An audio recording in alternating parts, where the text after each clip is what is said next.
Bonsoir mesdames et messieurs, soyez les bienvenus à ce rendez-vous d'information. Voici les titres de ce journal.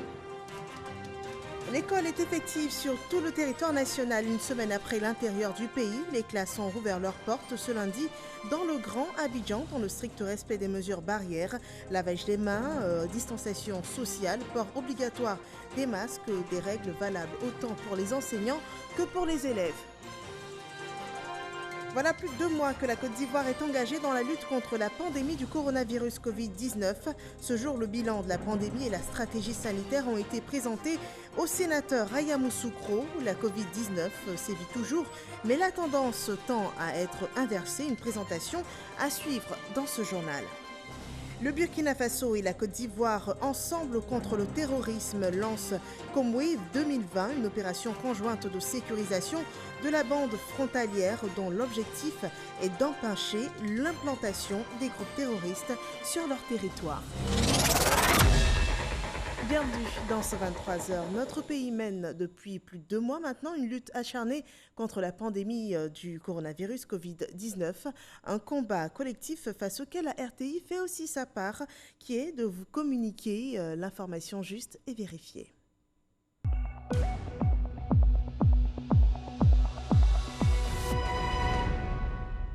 Ce lundi 25 mai a été fortement marqué par la reprise des cours dans le Grand Abidjan, en dehors des tout-petits de la maternelle déjà mis en vacances.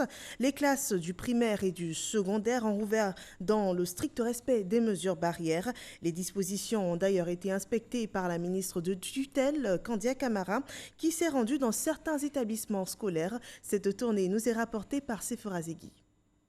École primaire publique Cocody Danga. Lundi 25 mai, reprise des cours pour ces élèves du CP1 au CM2.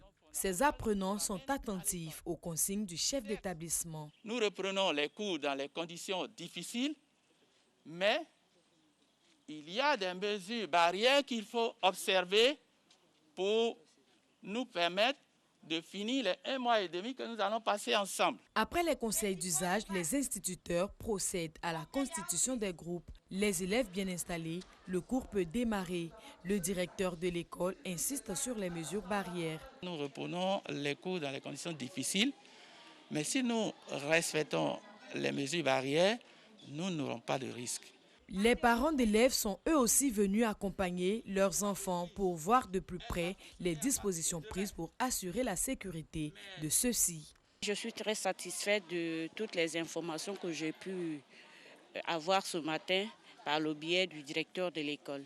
Après le primaire, nous arrivons au lycée classique d'Abidjan. Ici aussi, masque obligatoire, lavage systématique des mains à l'entrée de l'école. Ne pouvant plus se faire des accolades, les élèves usent de nouvelles stratégies pour exprimer leur joie de retrouver leurs camarades. Dans la salle des profs, les enseignants attendent la sonnerie pour rejoindre chacun sa salle de classe. Je suis très heureux de reprendre les cours parce que ça fait vraiment longtemps que j'attends ce moment. Nous répondons à l'appel de la nation.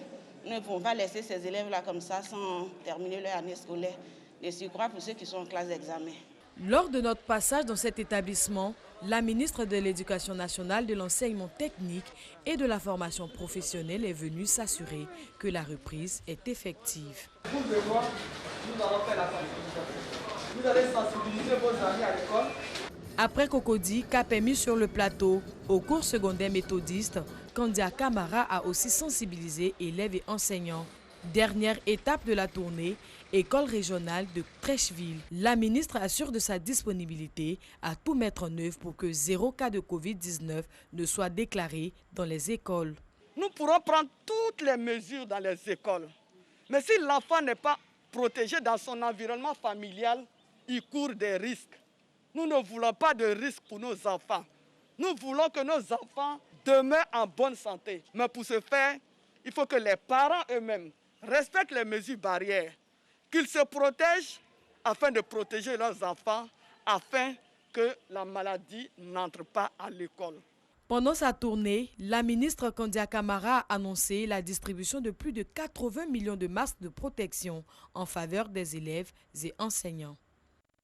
Voilà, l'école ivoirienne engagée dans cette lutte contre la Covid-19, tout comme la Côte d'Ivoire est engagée à éradiquer le phénomène du travail des enfants à travers une organisation de veille, le Comité national de surveillance des actions de lutte contre la traite, l'exploitation et le travail des enfants. Ce comité s'est d'ailleurs prononcé sur les résultats du dernier rapport d'enquête mené dans les zones de production de cacao en Côte d'Ivoire. Une enquête conduite par l'Institut NORC de l'Université de Chicago aux États-Unis et dont le rapport est désapprouvé par la Côte d'Ivoire. Je vous invite à suivre ce communiqué.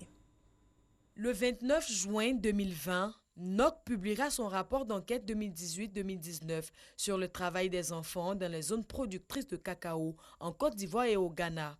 L'objectif principal de ce rapport d'enquête est d'évaluer la prévalence du travail des enfants dans les zones productrices de cacao en Côte d'Ivoire et au Ghana, en comparaison avec les données des enquêtes 2008-2009 et 2013-2014 menées par l'Université de Tulane. Ces enquêtes sont financées par le département du travail des États-Unis, USDOL, dans le cadre de la mise en œuvre du protocole Arking Angel. Le gouvernement de la Côte d'Ivoire est fermement engagé à éradiquer le travail forcé des enfants dans le secteur du cacao et nous sommes fiers des progrès réalisés à cet égard au cours des dernières années. En effet, selon le rapport de USDOL publié l'année dernière sur le travail des enfants, la Côte d'Ivoire fait partie des 12 pays qui ont obtenu la plus haute évaluation des avancées significatives dans la lutte contre le travail des enfants dans l'industrie du cacao. La Côte d'Ivoire a obtenu cette désignation 6 années de suite. Le projet de rapport de NORC fait état de ses succès, notamment la forte baisse du nombre moyen d'heures de travail réalisées par les enfants dans la production de cacao et la forte augmentation de la fréquentation scolaire des enfants des ménages agricoles dans les zones de culture du cacao. Néanmoins, nous sommes très préoccupés par certains aspects fondamentaux du rapport en raison des lacunes largement reconnues de certaines de ces méthodes utilisées dans le cadre de l'enquête de Tulane de 2013-2014. Ces lacunes, qui comprennent l'échantillonnage et l'extrapolation, ainsi que des problèmes liés à la période de référence pour la collecte des données, rendent impossible toute comparaison précise entre certaines données clés de l'enquête de NORC et celles de l'Université de Tulane et entraînerait probablement des conclusions trompeuses à tirer de l'enquête de NORC. Au cours des derniers mois, plusieurs ateliers techniques se sont tenus à Abidjan et à Washington DC, au cours desquels nous avons fait part à NORC et à l'USDOL de nos préoccupations concernant les insuffisances de la méthodologie de l'enquête 2018-2019. Bien qu'ils aient reconnu ces erreurs, voire le résumé du rapport 2018-2019 du NORC et leur impact potentiel sur la crédibilité des conditions de l'enquête 2018-2019, NORC et l'USDOL n'ont jusqu'à présent pas voulu apporter les changements nécessaires, évoquant des contraintes de comparaison des données. En conséquence, la Côte d'Ivoire ne peut approuver l'enquête 2018-2019 dans sa version actuelle qui comporte des failles. La présidente du Comité national de surveillance, Madame Dominique Ouattara. Voilà, lecture de cette déclaration du Conseil national de surveillance dirigé par la Première Dame Dominique Ouattara. Passons maintenant à une autre déclaration, celle liée au bilan quotidien de la pandémie du coronavirus. La Côte d'Ivoire enregistre ce 25 mai 47 nouveaux cas. Ce début de semaine, le nombre total de personnes touchées par le virus est porté à 2423. Le pays compte donc à ce jour aussi 1257 personnes guéries et 30 décès, suivant la déclaration officielle du ministère de la Santé et de l'Hygiène publique. Le ministère de la Santé et de l'Hygiène publique a enregistré ce jour, lundi 25 mai 2020, 47 nouveaux cas de Covid-19 sur 873 échantillons prélevés, soit 5,3% de cas positifs, 38 guéris et 0 décès. À la date du 25 mai, la Côte d'Ivoire compte donc 2423 cas confirmés, dont 1257 personnes guéries, 30 décès et 1136 cas actifs. Le nombre total d'échantillons est de 24 317. Le ministre de la Santé et de l'Hygiène publique insiste sur le fait que nous devons continuer à respecter les mesures barrières, tant dans le Grand Abidjan qu'à l'intérieur du pays, si nous voulons freiner la propagation du virus et contrôler la pandémie en Côte d'Ivoire. Cependant, si vous toussez, avez de la fièvre et des difficultés respiratoires, nous vous recommandons de vous rendre dans les centres d'accueil et de dépistage Covid-19 ou d'appeler les numéros gratuits suivants, le 101, le 119, le 125 et le 143. Le ministre de la Santé et de l'Hygiène publique remercie et félicite tous les acteurs du système de santé pour leur engagement et leur dévouement dans la lutte contre la pandémie. Voyons les chiffres à présent des autres pays de l'Afrique touchés par cette pandémie, commençant par le Ghana qui enregistre 6 808 cas, 32 décès. Le Burkina Faso enregistre à ce jour 832 cas, 52 décès. La Guinée, 3275 cas, 20 décès. Le Mali, 1059 cas, 67 décès. Et au total, dans le monde entier, on enregistre 5 560 868 cas, 346 559 personnes décédées des suites de la Covid-19. La stratégie sanitaire de la lutte contre la Covid-19 en Côte d'Ivoire a été présentée aux sénateurs par le ministre en charge de la Santé et de l'Hygiène publique. Selon le rapport dressé par le Dr Eugène Akaawele à cette date, la gestion de la crise sanitaire est satisfaisante et le pays pourrait même enregistrer un faible taux de contamination dans les prochains jours. On voit tout cela avec Kader Sogodogo. Docteur Eugène Akaawele en pleine séance de lavage des mains. Une habitude au Sénat.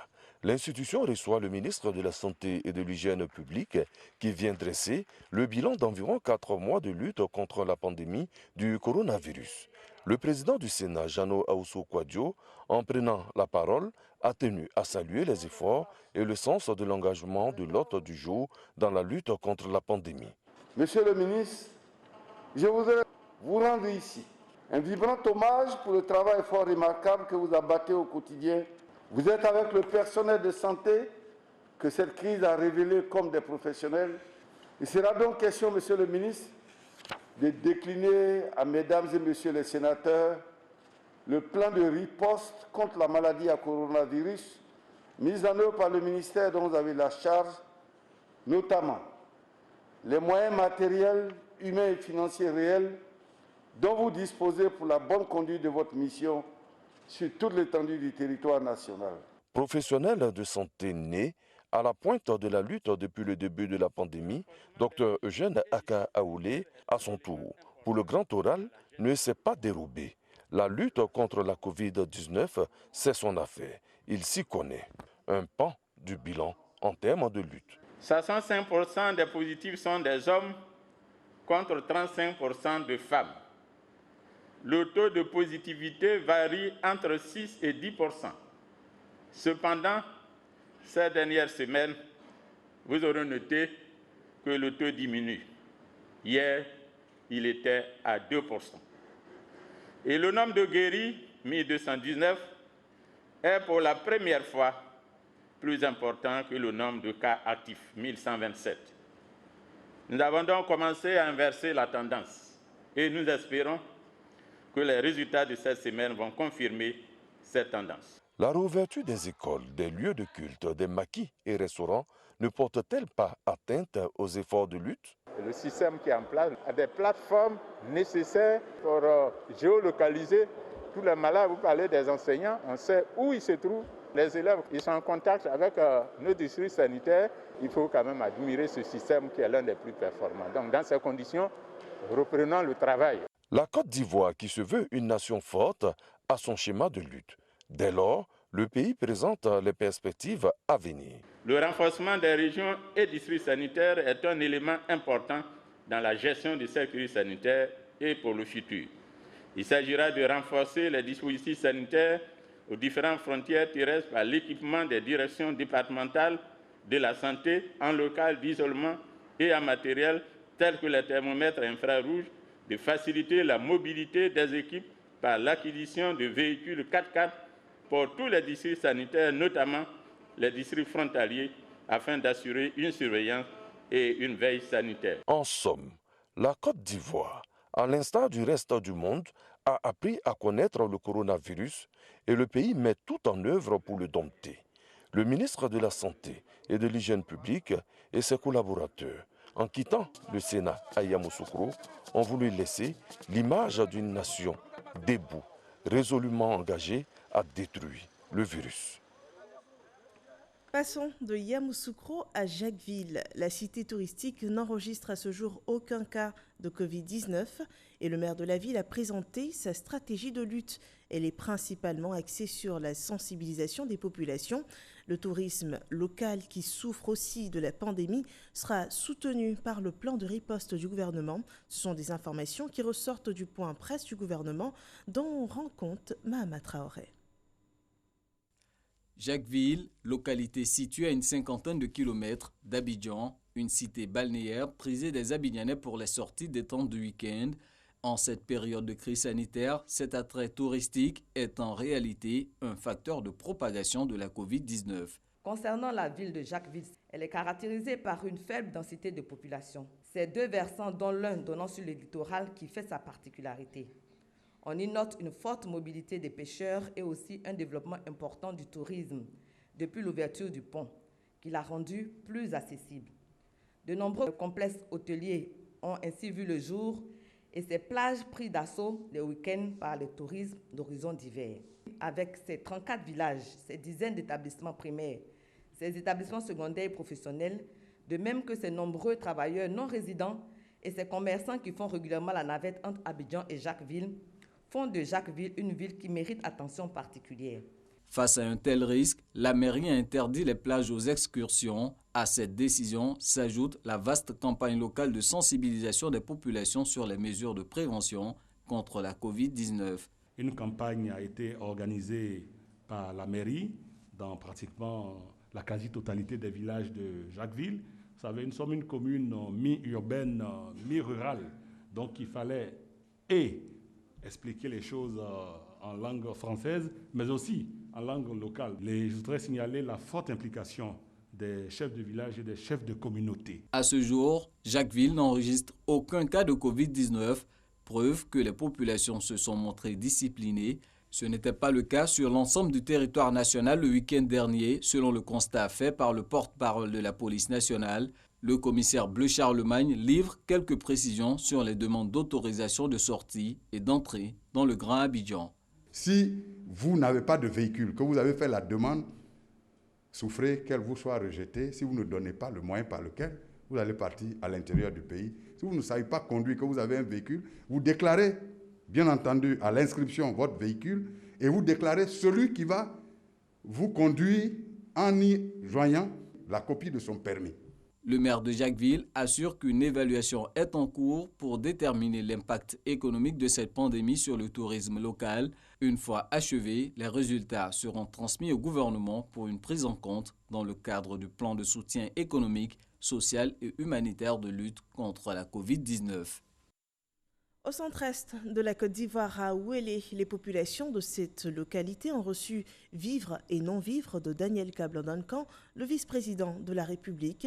C'est une action sociale dans cette ville située au nord de Daoukro qui nous est rapportée par Sephora Zegui. Le vice-président de la République, Daniel Kablan-Duncan, solidaire des couches défavorisées de la commune de Ouélé, sa ville natale.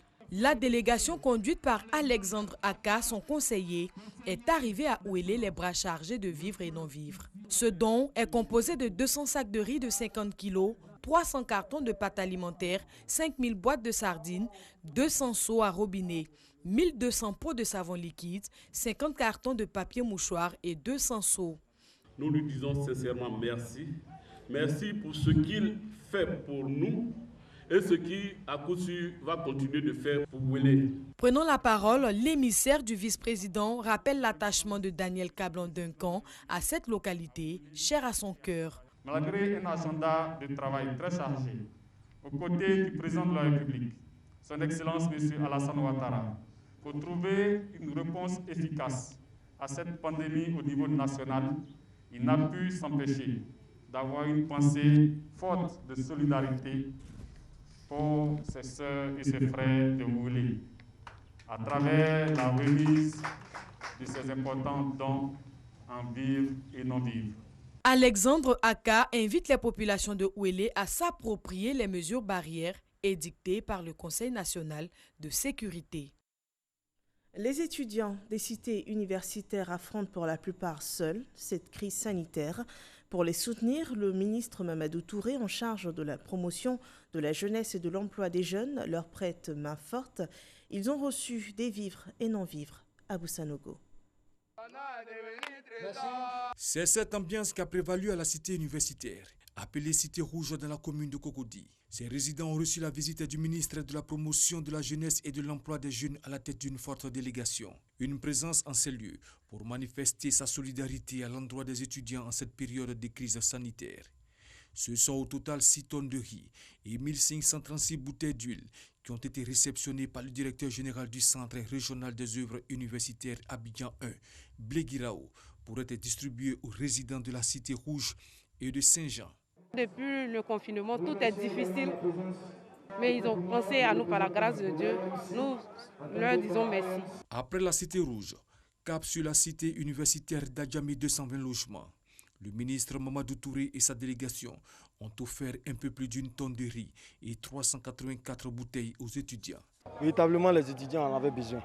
C'est une sensation de fierté et de joie qui nous anime actuellement. Dernière étape, la cité universitaire de la Riviera 2, dans la commune de Cocody, où 3 tonnes de riz et 768 bouteilles d'huile ont été mises à la disposition des étudiants par le biais des responsables de palier. Le gouvernement en lui-même multiplie une série d'initiatives en faveur des populations en général. La caravane de solidarité, initiée par le ministre de la Promotion de la Jeunesse et de l'Emploi des Jeunes, se rendra dans les prochains jours sur le campus de Cocody.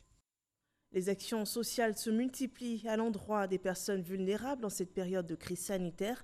Et vous allez le voir dans le reportage qui suivra, ce don à plus de 50 familles en difficulté du plateau d'Ocuy. C'est dans la commune de Cocody. Ces familles ont été sensibilisées à la pratique des gestes barrières également. On regarde. Au marché, on touche à tout. Il y a la femme qui vend piment, celle qui vend gombo, on touche. Mais quand on finit, quand on arrive à la maison, il faut se laver les mains avant de toucher à quoi que ce soit.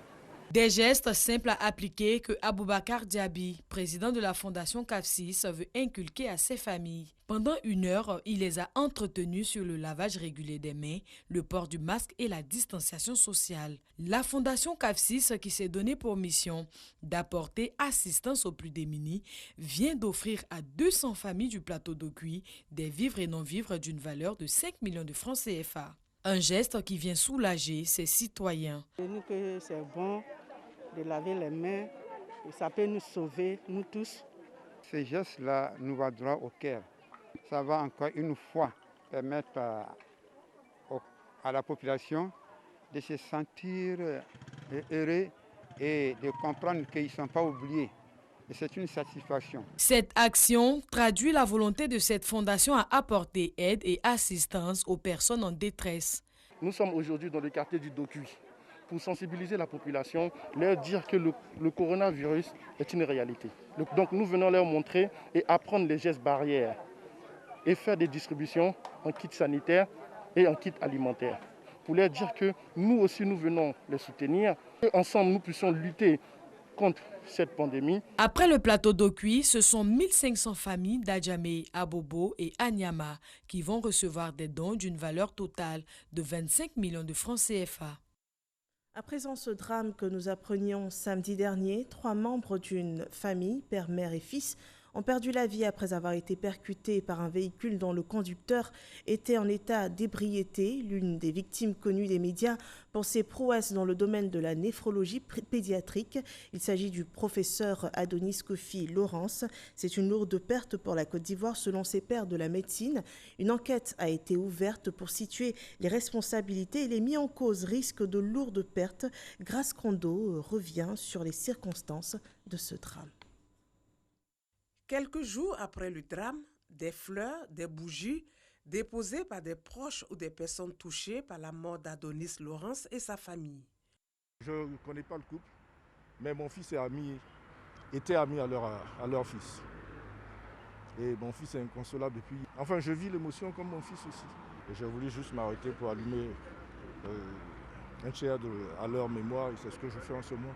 Emmanuel Kofi faisait le samedi matin le footing avec son père et sa mère quand ils ont été renversés par des jeunes en état d'ébriété. Aujourd'hui, c'est une maison vide. Le cuisinier raconte son désarroi.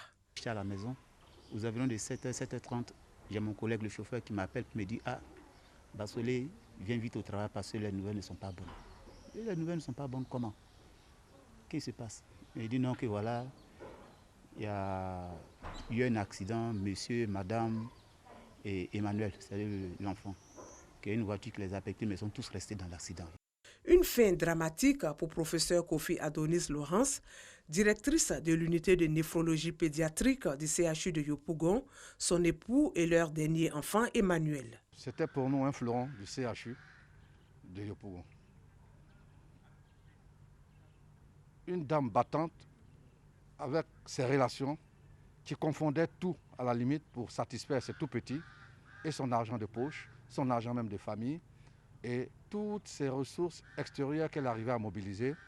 C'est comme ça qu'elle a mis au point son unité. Oui, c'était véritablement son unité parce que toute sa respiration, c'était son unité. La disparition du professeur Kofi, une perte énorme qu'enregistre le corps médical ivoirien au regard de ses qualités. Un accident de la circulation qui vient s'ajouter aux autres accidents de ce type constatés par les sapeurs-pompiers. Ce même jour, samedi, dans la soirée, dans la nuit, une dame et son enfant qui étaient au bord de la route à Bingerville, ils ont été tués par un conducteur qui a perdu le contrôle de son véhicule. Nous avons une moyenne de 75 interventions journalières. Dans ces 75 interventions journalières, 80% d'entre elles, 80% concernent des accidents de circulation. Et dans ces 80%, au moins la moitié entraîne la mort d'homme. Conduite en état d'ébriété, course-poursuite, ces faits sont souvent l'apanage de jeunes adolescents. Des actes qui interpellent. Aujourd'hui, nos jeunes, nos gens, nos enfants se livrent vraiment à l'alcool, se livrent à des comportements vraiment humiliants, choquants. On a l'impression qu'on laisse faire. Il faut qu'on soit regardant sur tous ces comportements. Il faut que nous soyons un peu plus vigilants vis-à-vis de nos enfants. Et les opérateurs économiques aussi, notamment ceux qui gèrent les bars, peut-être qu'il y a quelque chose aussi à faire à leur niveau. Pourquoi ne pas leur demander, leur exiger peut-être de refuser de laisser des jeunes prendre les volants quand ils savent qu'ils sont en état d'ébriété. Selon la police nationale, une enquête est ouverte pour faire la lumière sur ce drame. J'ai été interpellé par nos services constats et mis à la disposition donc, du service central de constat de la préfecture de police d'Abidjan. Depuis donc hier à 6h du matin, après la constatation d'usage. Voilà. Et les occupants du véhicule qui a causé mortellement cet accident et celui du véhicule Mercedes-Benz qui également aurait été en pleine course-poursuite de sources proches de l'accident, aussi a été interpellé. Plusieurs chefs d'accusation sont relevés contre les auteurs. Le code pénal, notamment l'article 392, réprime ce genre de mort comme homicide involontaire. Alors l'infraction qui sera retenue en plus de l'homicide involontaire, il sera aussi retenu la mise en danger de la vie d'autrui. Et ça, c'est une infraction qui est punie par l'article 393 du code pénal. Et en plus de la mise en danger de la vie d'autrui, il y a également le fait de l'excès de vitesse. Parce que vous savez que la vitesse normale est réglementée.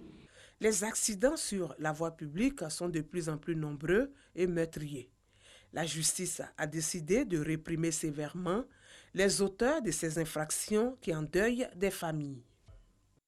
Le Burkina Faso et la Côte d'Ivoire ensemble contre le terrorisme par l'opération Komoé 2020. C'est une opération conjointe de sécurisation de la bande frontalière. L'objectif est d'empêcher l'implantation des groupes terroristes sur leur territoire respectif. L'opération est lancée depuis le 11 mai dernier, suivant ces précisions données par Abou Sanogo. Komoé 2020, tel est le nom de l'opération de lutte antiterroriste conjointement menée par les forces armées ivoiriennes et burkinabè dans le nord du pays. Une opération de sécurisation de la bande frontalière qui vise à endiguer dans la zone les trafics illicites, les braquages à main armée, mais surtout l'action des groupes armés terroristes à l'étape embryonnaire. La coordination des actions pour aseptiser cette zone en la sécurisant totalement s'avère plus que nécessaire. Au PC tactique à Kafolopak, un point de situation est fait sous la supervision du général de corps d'armée Lassina Doumbia, chef d'état-major général des armées. Côté ivoirien, il s'agit au plus vite de contrôler la zone comprise entre l'Aliraba, Petit Nagpou, Sikolo et Kafolopak. La partie burkinabé avec un bataillon basé à Banfora se devait de faire le bouclage et le ratissage du périmètre entre Wangolodougou, Yandere et Dagbendougou. Environ 1000 hommes des forces de défense et de sécurité ivoiriennes sont engagés, ainsi que de moyens aériens conséquents. Cette opération, la première du genre entre les deux armées, a remporté un succès franc sur le plan opérationnel. Les bases terroristes d'Alidougou détruites, 8 terroristes neutralisés, 24 suspects interpellés au Burkina Faso, 14 en Côte d'Ivoire, mis à la disposition des services de renseignement, plusieurs armes, munitions, clés USB saisies, appréciation d'ensemble, zone sous contrôle.